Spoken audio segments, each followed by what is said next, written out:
جمال الوجود بذكر الإله وتصفو الحياة بنور هدى وتطلب نفس له. السلام علیکم ورحمۃ اللہ وبرکاتہ. الحمد للہ رب العالمین والصلاة والسلام علی رسولہ الکریم. اما بعد فاعوذ باللہ من الشیطان الرجیم. بسم اللہ الرحمن الرحیم. ان عدت الشہور عند اللہ 12 شہرا فی کتاب اللہ یوم خلق السماوات والارض ومنها 4 حرم. سورۃ التوبہ کی 6ویں آیت میں آپ کے سامنے تلاوت کیا، جس میں اللہ تبارک و تعالیٰ نے کہا کہ اللہ نے سال میں 12 مہینے بنائے، اور یہ اللہ کی کتاب لوح محفوظ میں بات موجود ہے. اور یہ 12 مہینے اس وقت بنایا جبکہ اس آسمان اور زمین کی پیدائش کا وقت تھا. اس آسمان اور زمین کو بنایا جا رہا تھا. تو اللہ تبارک و تعالیٰ نے سال کے 12 مہینے بنایا، اور اس میں کہا کہ وَمِنْهَا 4 حرم. 4 مہینے ایسے ہیں جو بہت ہی زیادہ حرمت والے مہینے ہیں.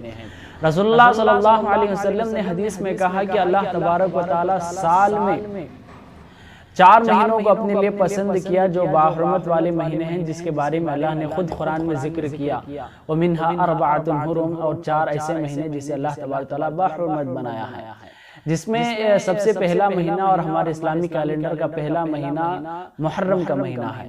اور اللہ تبارک و تعالیٰ نے اس محرم کے مہینے میں عاشورہ کا ایسا ایک روزہ رکھا جو رمضان سے پہلے فرض روزہ تھا.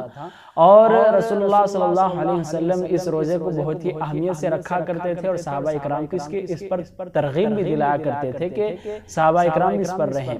اور اللہ کے رسول صلی اللہ علیہ وسلم نے یہودیوں کی مخالفت میں عاشورہ کے روزے کے ساتھ ساتھ 9ویں تاریخ کو بھی روزہ رکھا کرتے تھے. مگر رسول اللہ صلی اللہ علیہ وسلم اتنی اہمیت بتا دینے کے باوجود آج ہمارے مسلمانوں نے، ہمارے لوگوں نے ایسے اس باحرمت والے مہینے کو جسے اللہ تبارک و تعالیٰ نے پسند کیا، قرآن میں جس کا ذکر کیا گیا ہے، اس مہینے کو انہوں نے بہت ہی برا سمجھا. اور انہوں نے اسے جہاں پر یہ باعث خیر ہے، بہت بہترین مہینہ ہے، جہاں پر اللہ نے اسے پسند کیا، وہیں پر اسے برا مہینہ کہنے لگے، جس میں بہت ہی بدعتیں گھڑنے لگے، خرافات گھڑنے لگے. تو اس باحرمت والے مہینے میں ایک ایسی بدعت جو ہمارے لوگوں نے شروع کر لی ہے، وہ بدعت الحزن ہے. یعنی رنجیدگی، غم اظہار کرنا، کسی پر سوگ منانا، اس طرح کی بدعت نہیں، بدعت شروع کیے ہیں. تو یہ جو بدعت ہے وہ حسین رضی اللہ عنہ کی تاریخ سے، یعنی حسین رضی اللہ عنہ کے وجہ سے کی طرف سے شروع ہوئی ہے.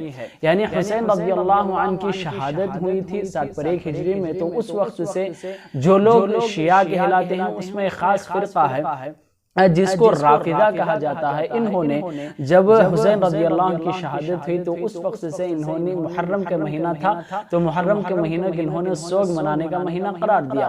اس میں باقاعدہ غم ظاہر کرتے ہیں، علی اور حسین رضی اللہ عنہ کی باقاعدہ قبریں بناتے ہیں، اور اسے جلوس نکالتے ہیں، ریلی نکالتے ہیں، اور اس پر یہ بہت ہی زیادہ غم ظاہر کرتے ہیں، روتے ہیں، اور عورتیں اپنی چھاتی کو مارتی ہیں اور چھاتی پیٹتی ہیں. اور اسی کے ساتھ ساتھ مرد حضرات اپنا خون بہاتے ہیں، اور شیعہ لوگ سارے مل کر اجتماعی طور پر یہ بدعت کرتے ہیں، جبکہ قرآن اور حدیث سے اسے کچھ تعلق نہیں ہے. یہ اللہ تبارک و تعالیٰ جس مہینے کو اپنے لیے بہت پسند کیا ہے، ایسے مہینے میں ایسی بدعت ظاہر کرنا، اور جہاں پر اللہ نے اسے باحرمت بنایا وہاں پر اس کے حرمت کو پامال کرنا، اسے بہت ہی زیادہ غم والا مہینہ قرار دینا، یہ ہمارے لیے بہت ہی غم کی بات ہے، بہت ہی شرمندگی کی بات ہے.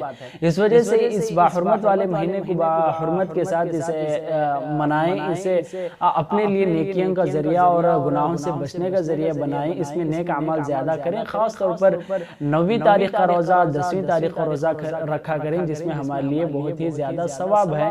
اور اللہ کے رسول نے کہا کہ جو عاشورہ کا روزہ رکھتا ہے پچھلے ایک مکمل ایک سال کے گناہ اس کے معاف کر دیے جاتے ہیں. تو اس کی اہمیت جانتے ہوئے روزہ بھی رکھیں اور اس بدعتوں سے محفوظ رہیں. یہ کوئی ایسا مہینہ نہیں جیسا لوگ بنا لیے ہیں. اللہ تبارک و تعالیٰ ایک بار سے باحرمت والا مہینہ ہے. اللہ ہم کو سمجھنے کی توفیق عطا فرمائے. آمین. السلام علیکم ورحمۃ اللہ وبرکاتہ.